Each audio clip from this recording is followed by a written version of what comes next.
Les méthodes d'éducation à éviter. 12 commandements pour les parents. Chapitre 9. Avant de vous décrire les méthodes d'éducation à éviter, je tiens à préciser nettement que tous les parents que je connais, y compris moi-même, les ont utilisées au moins en partie, à un certain moment, et que nous les utiliserons sans doute encore, demain peut-être, avant que nos enfants soient grands et responsables.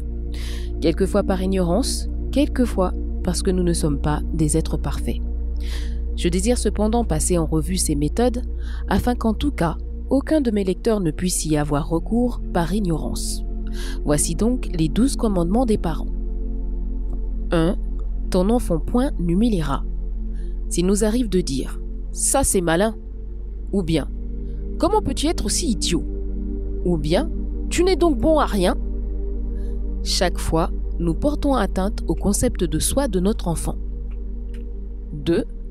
De menaces, point n'usera. Les menaces affaiblissent le concept de soi. Nous disons « si tu recommences encore une fois, gare à toi » ou bien « si tu bats encore ton frère, maman te donnera une fessée dont tu te souviendras longtemps ».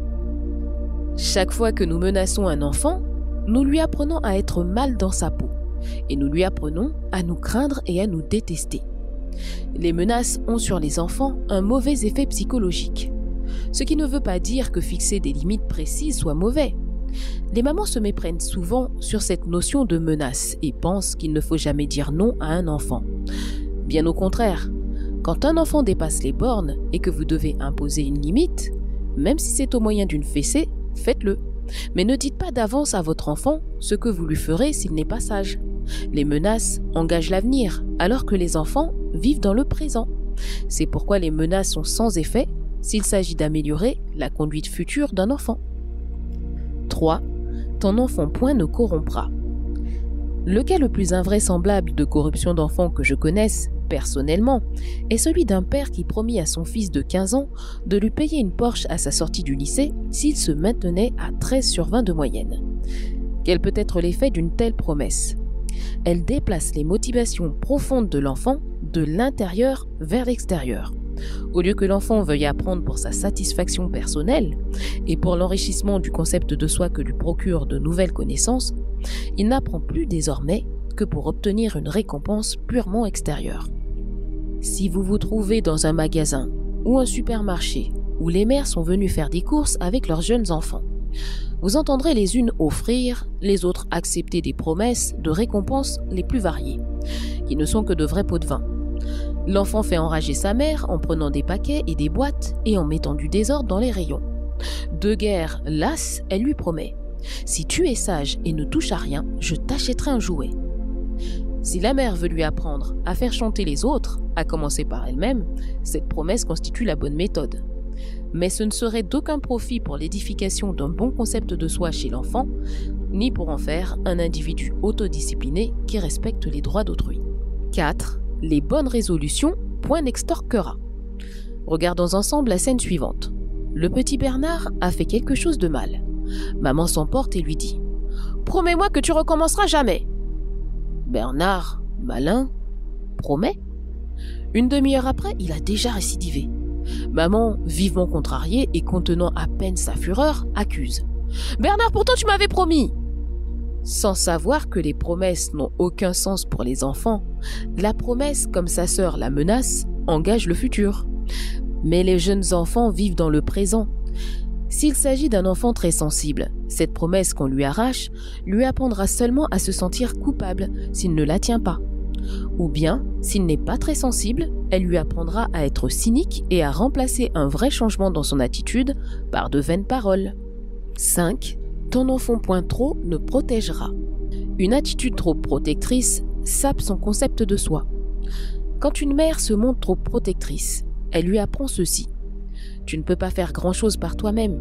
Il faut que je sois sans cesse à ton côté pour prendre soin de toi. La plupart des parents semblent faire bien trop peu confiance à l'enfant. Votre devise devrait être « Ne jamais faire pour un enfant ce qu'il peut faire lui-même ». 6. À un enfant point trop ne parlera. De trop longs discours signifient pour un enfant « Tu n'es pas capable de bien comprendre, alors il vaut mieux que tu écoutes ce que j'ai à te dire ». Les 2 remarques suivantes faites par des jeunes illustrent bien leur réaction en face des adultes qui parlent trop. Un gamin de 5 ans demanda un jour à son père « Papa, pourquoi est-ce que tu me donnes toujours une si longue réponse quand je te pose une toute petite question ?» Un autre enfant du même âge fut surpris en train de menacer un camarade à la maternelle en lui disant « Je vais te battre, je vais te couper en morceaux, je vais t'expliquer !» 7. Obéissance aveugle et immédiate, point n'exigera. Supposons que votre mari vous dise « Chérie, abandonne ce que tu es en train de faire et apporte-moi une tasse de café, tout de suite. » Je crois que vous auriez plutôt envie de lui lancer la tasse au visage. Eh bien, votre enfant éprouve le même sentiment quand vous lui demandez de cesser immédiatement ce qu'il absorbe pour faire ce que vous lui demandez. Donnons au moins à nos enfants le temps de réagir. Vous pouvez dire « Pierre, dans 10 minutes à peu près, il faudra que tu viennes à table. » Accordons-leur même le loisir de maugréer un peu avant de nous obéir. « Alors maman, il faut que je m'arrête de jouer tout de suite ?» L'obéissance immédiate peut correspondre au concept de soi chez un pantin ou un citoyen d'un pays totalitaire, mais ne saurait figurer dans notre répertoire pédagogique si nous voulons former des individus libres et autodisciplinés. 8. Ton enfant point ne dorlotera, ni indulgent trop ne sera. Dorloter un enfant et céder à toutes ses demandes constitue ce que beaucoup de parents appellent gâter.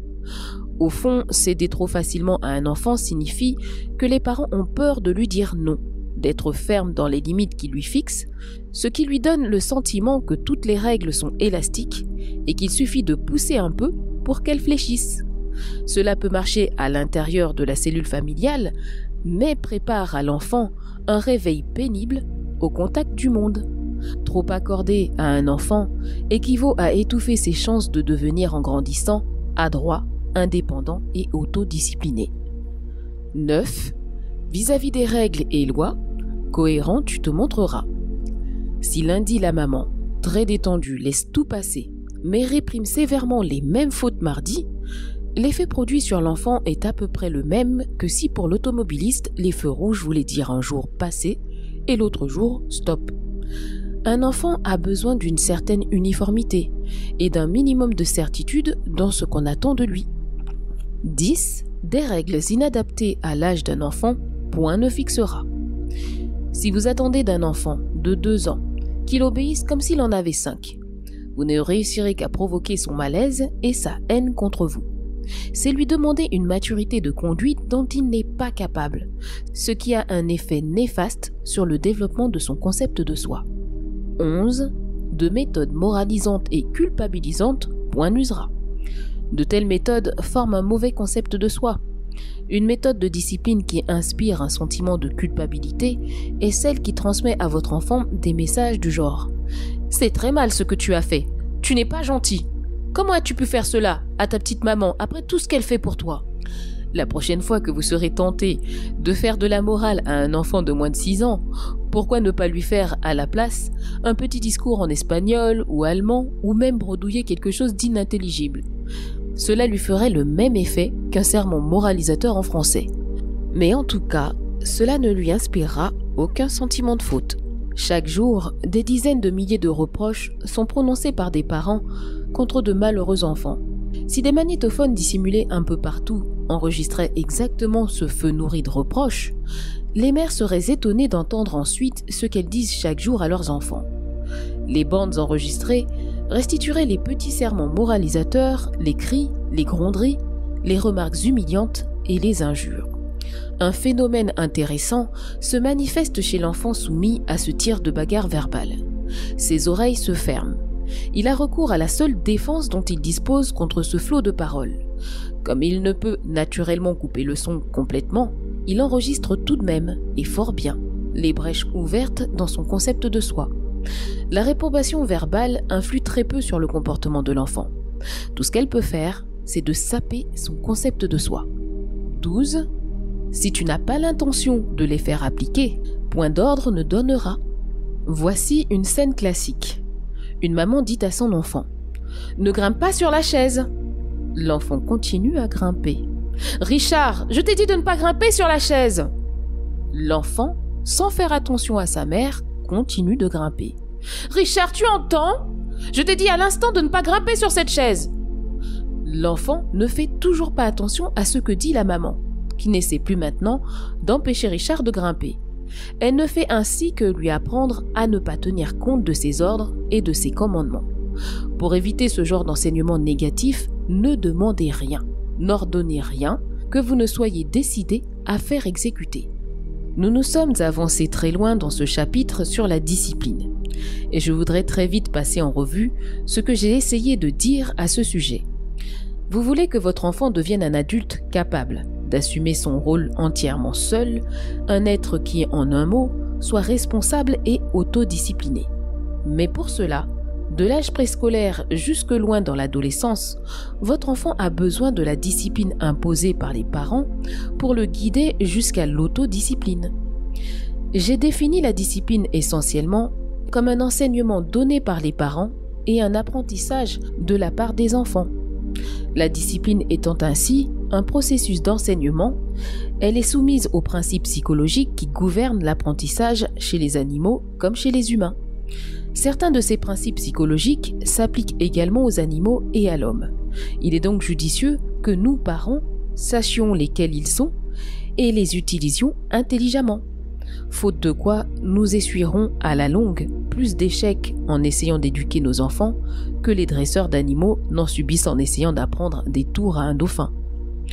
Mais il existe d'autres principes psychologiques d'apprentissage qui s'appliquent spécifiquement aux humains, et les parents ont un intérêt particulier à les connaître.